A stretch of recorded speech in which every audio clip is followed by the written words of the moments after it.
ರಾಜ್ಯ ಕಾಂಗ್ರೆಸ್ನಲ್ಲಿ ಸಚಿವ ಸಂಪುಟ ವಿಸ್ತರಣೆಯ ಕಸರತ್ತು ಜೋರಾಗ್ತಾ ಇದೆ. ಇವತ್ತು ದೆಹಲಿಗೆ ಮಲ್ಲಿಕಾರ್ಜುನ್ ಖರ್ಗೆ ಅವರು ಎಐಸಿಸಿ ಅಧ್ಯಕ್ಷರು ವಾಪಸ್ ಆಗಲಿದ್ದಾರೆ.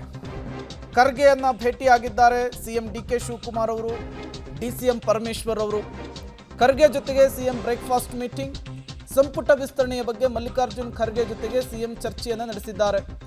ಹಿರಿಯ 11 ಮಾಜಿ ಸಚಿವರ ಹೆಸರಿಗೆ ಹೈಕಮಾಂಡ್ ವಿರೋಧವನ್ನು ವ್ಯಕ್ತಪಡಿಸಿತ್ತು. ದೆಹಲಿಗೆ ಹೋದಂತಹ ಸಂದರ್ಭದಲ್ಲಿ 11 ಜನರಲ್ಲಿ ಯಾರನ್ನ ಕೈಬಿಡಬೇಕು ಅನ್ನೋದರ ಬಗ್ಗೆ ಚರ್ಚೆ ಆಗಿದೆಯಂತೆ. ಬ್ರೇಕ್ಫಾಸ್ಟ್ ಮೀಟಿಂಗ್ನಲ್ಲಿ ಮಲ್ಲಿಕಾರ್ಜುನ್ ಖರ್ಗೆ ಅವರನ್ನ ಸಿಎಂ ಡಿಕೆ ಶಿವಕುಮಾರ್ ಭೇಟಿಯಾದಂತಹ ಸಂದರ್ಭದಲ್ಲಿ ಮತ್ತೊಮ್ಮೆ ಸಚಿವ ಸಂಪುಟ ವಿಸ್ತರಣೆಯ ವಿಚಾರಕ್ಕೆ ಸಂಬಂಧಪಟ್ಟಂತೆ ಚರ್ಚೆ ಆಗಿದೆ. ಮೊನ್ನೆ ಮಾಜಿ ಸಿಎಂ ಕೆಪಿಸಿಸಿ ಅಧ್ಯಕ್ಷರು ದೆಹಲಿಗೆ ಹೋಗಿದ್ರು. ರಣದೀಪ್ ಸಿಂಗ್ ಸುರ್ಜೇವಾಲಾ ಜೊತೆಗೆ ರಾಹುಲ್ ಗಾಂಧಿ ಅವರ ಸಮ್ಮುಖದಲ್ಲಿ ಚರ್ಚೆ ಆಗಿತ್ತು.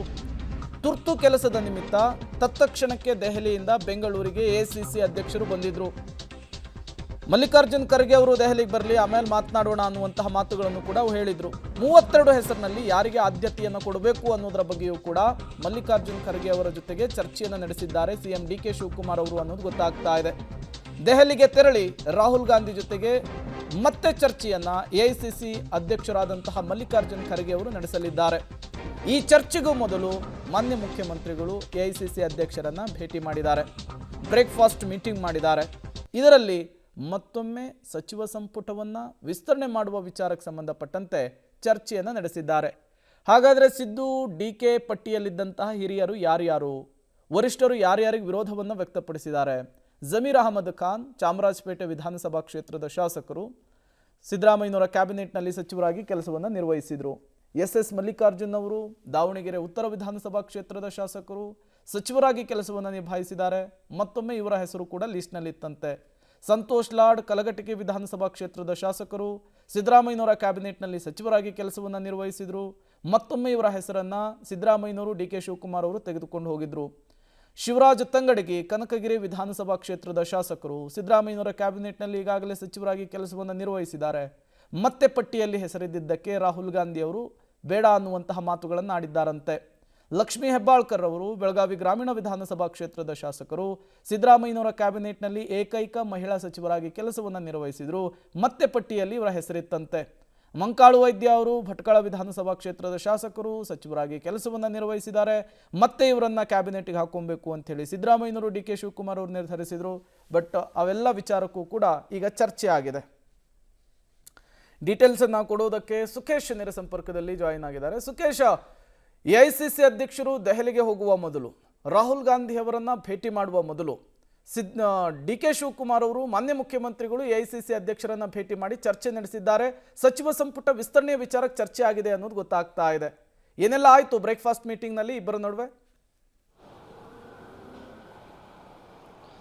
ಖಂಡಿತ ಇಬ್ರು ಚರ್ಚೆಯನ್ನು ಮಾಡಿದರೆ ಮತ್ತು ಈಗ ಏರ್ಪೋರ್ಟ್ಗೆ ಕೂಡ ಒಟ್ಟಿಗೆ ಹೋಗಿದ್ದಾರೆ. ಏರ್ಪೋರ್ಟ್ನಲ್ಲೂ ಕೂಡ ಸಮಯಾವಕಾಶ ಇರೋದ್ರಿಂದ ಅಲ್ಲೂ ಕೂಡ ಚರ್ಚೆ ಮುಂದುವರಿಯುತ್ತೆ ಅನ್ನುವಂಥದ್ದು ಗೊತ್ತಾಗ್ತಾ ಇದೆ. ಈಗಾಗಲೇ ಮಾಜಿ ಸಿಎಂ ಸೇರಿ ಸುಮಾರು 43 ಜನ ಶಾಸಕರ ಪಟ್ಟಿಯನ್ನು ಸಿದ್ಧಪಡಿಸಿಕೊಂಡಿದ್ರು. ಆ 43ರಲ್ಲಿ 11 ಜನ ಹಿರಿಯ ಮಾಜಿ ಸಚಿವರುಗಳ ಹೆಸರುಗಳೇ ಇತ್ತು ಅನ್ನೋದು, ಅಂದರೆ ಸಿದ್ದರಾಮಯ್ಯ ಸರ್ಕಾರದ ಅವಧಿಯಲ್ಲಿ ಸಚಿವರಾಗಿದ್ದವರ ಹೆಸರೇ ಇತ್ತು ಅನ್ನುವಂಥದ್ದು. ಅದಕ್ಕೆ ಹೈಕಮಾಂಡ್ ವಿರೋಧವನ್ನು ವ್ಯಕ್ತಪಡಿಸಿರುವಂಥದ್ದು. ಇಷ್ಟು ಪ್ರಮಾಣದಲ್ಲಿ ಬೇಡ ಅನ್ನುವಂಥದ್ದು. ಯಾಕಂದ್ರೆ ಈಗಾಗಿರುವ 14 ಜನರಲ್ಲಿ 12 ಜನ ಹಿರಿಯರೇ ಮತ್ತು ಮಾಜಿ ಸಚಿವರುಗಳೇ ಇದ್ದಾರೆ. ಈಗಲೂ ಮತ್ತೆ 11 ಹೆಸರು ನೀವು ಅದನ್ನೇ ತೆಗೆದುಕೊಂಡು ಬಂದರೆ ಬಹುತೇಕ ನಿಮಗೆ 23ರಿಂದ 24 ಹೆಸರುಗಳು, 34ರಲ್ಲಿ ಬರೀ 23-24 ಜನ ಅವರೇ ಆಗೋಗ್ತಾರೆ. ಇದು ಸರಿಯಲ್ಲ ಅನ್ನುವಂಥದ್ದು ಹೈಕಮಾಂಡ್ನ ಅಬ್ಜೆಕ್ಷನ್ ಇದ್ದಂಥದ್ದು. ಹಾಗಾಗಿ ಇರುವಂಥ 11 ಜನರ ಪಟ್ಟಿಯಲ್ಲಿ ಯಾರನ್ನ ಕೈ ಬಿಡಬೇಕಾಗಾದ್ರೆ 50%ಕ್ಕಿಂತ ಹೆಚ್ಚು ಕೈ ಬಿಟ್ಟರೆ ಒಂದು 5-6 ಹೆಸರುಗಳನ್ನಾರು ಕೈ ಬಿಡಬೇಕಾಗುತ್ತೆ. ಆಗ 15 ಜನ ಹೊಸಬರಿಗೆ ಅವಕಾಶ ಸಿಗುತ್ತೆ ಅನ್ನುವಂಥ ಒಂದು ಸೂಚನೆ ಇರೋದ್ರಿಂದ ಆ 15 ಜನರ ಯಾರು ಆಯ್ಕೆ ಆಗಬೇಕು, ಉಳಿದ 33 ಜನರಲ್ಲಿ 32 ಜನರಲ್ಲಿ ಅನ್ನುವಂಥದ್ದು ಒಂದು ವಿಚಾರ. ಮತ್ತೊಂದು ಕಡೆ ಈ 11 ಜನರಲ್ಲಿ ಎಷ್ಟು ಜನರನ್ನ ಕೈ ಬಿಡಬೇಕು, ಅವರು ಯಾರ್ಯಾರು, ಜಾತಿವಾರು, ಪ್ರದೇಶವಾರು ಮತ್ತು ವೈಯಕ್ತಿಕವಾಗಿ ಅವರಿಗಿರುವಂಥ ವರ್ಚಸ್ಸು ಮತ್ತು ಚುನಾವಣೆಯ ಮೇಲೆ ಅವರು ಬೀರಬಹುದಾದಂಥ ಪ್ರಭಾವ, ಇವೆಲ್ಲವನ್ನ ಇಟ್ಕೊಂಡು ಅಳೆದು ತೂಗಿ ತೀರ್ಮಾನ ಮಾಡಬೇಕಾಗುತ್ತೆ ಅನ್ನುವಂಥದ್ದು. ಹಾಗಾಗಿ ಈ ವಿಚಾರದ ಬಗ್ಗೆ ಒಂದು ವಿಸ್ತೃತವಾದ ಚರ್ಚೆಯನ್ನು ದೆಹಲಿಗೆ ಹೋಗುವ ಮುಂಚಿತವಾಗಿ ಎಐಸಿಸಿ ಅಧ್ಯಕ್ಷರ ಜೊತೆ ಮಾಡಲಿಕ್ಕೆ ಮುಖ್ಯಮಂತ್ರಿಗಳು ಕೂಡ ಅವರ ಜೊತೆಗೆ ಕಾರಿನಲ್ಲಿ ತೆರಳಿದ್ದಾರೆ ಏರ್ಪೋರ್ಟ್ಗೆ.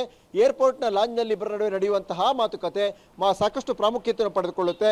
ಅಲ್ಲಿ ಅವರು ಏನೆಲ್ಲ ವಿಚಾರಗಳನ್ನ ಚರ್ಚೆ ಮಾಡ್ತಾರೆ ಮತ್ತು ಯಾವ ಹೆಸರನ್ನ ಕನ್ಸಿಡರ್ ಮಾಡಬೇಕು ಅನ್ನುವಂಥ ವಿಚಾರವನ್ನ ಬಹುಶಃ AICC ಅಧ್ಯಕ್ಷರ ವಿವೇಚನೆಗೆ ಬಿಡ್ತಾರೆ. ಹೈಕಮಾಂಡ್ ಇದನ್ನು ಕೂಡ ಪರಿಗಣಿಸುತ್ತೆ. ಕಾರಣ ಏನು ಅಂತಂದ್ರೆ AICC ಅಧ್ಯಕ್ಷರು ಕೂಡ ಕರ್ನಾಟಕದವರೇ ಆಗಿರೋದ್ರಿಂದ ಇಲ್ಲಿನ ಆಗು ಹೋಗುಗಳು ಮತ್ತು ಕಳೆದ 45 ವರ್ಷದ ರಾಜಕೀಯ ಬೆಳವಣಿಗೆಗಳ ಬಗ್ಗೆ ಕಣ್ಣಿಗೆ ಕಟ್ಟದಂತವ್ರ ಎಲ್ಲ ಬೆಳವಣಿಗೆ ಬಗ್ಗೆ ಮಾಹಿತಿ ಇರೋದ್ರಿಂದ ಈ ತೀರ್ಮಾನದಲ್ಲಿ ಖರ್ಗೆ ಅವರ ಪಾತ್ರ ಪ್ರಮುಖವಾಗಿರುತ್ತೆ. ಆ ಕಾರಣಕ್ಕಾಗಿ ಅವ್ರಿಗೆ ಏನೆಲ್ಲ ಮಾಹಿತಿಯನ್ನು ಕೊಡಬಹುದು ಆ ಮಾಹಿತಿಯನ್ನು ಕೊಡುವ ಪ್ರಯತ್ನದ ಭಾಗವಾಗಿ ಮುಖ್ಯಮಂತ್ರಿಗಳು ಅವ್ರ ಜೊತೆ ಏರ್ಪೋರ್ಟ್ಗೆ ತೆರಳಿದ್ದಾರೆ ಮತ್ತು ಅಲ್ಲೂ ಕೂಡ ಒಂದು ಪ್ರತ್ಯೇಕವಾದ ಮಾತುಕತೆಯನ್ನು ಕೂಡ ಇಬ್ಬರು ನಡೆಸ್ತಿದ್ದಾರೆ. ಪ್ರೇಮ್.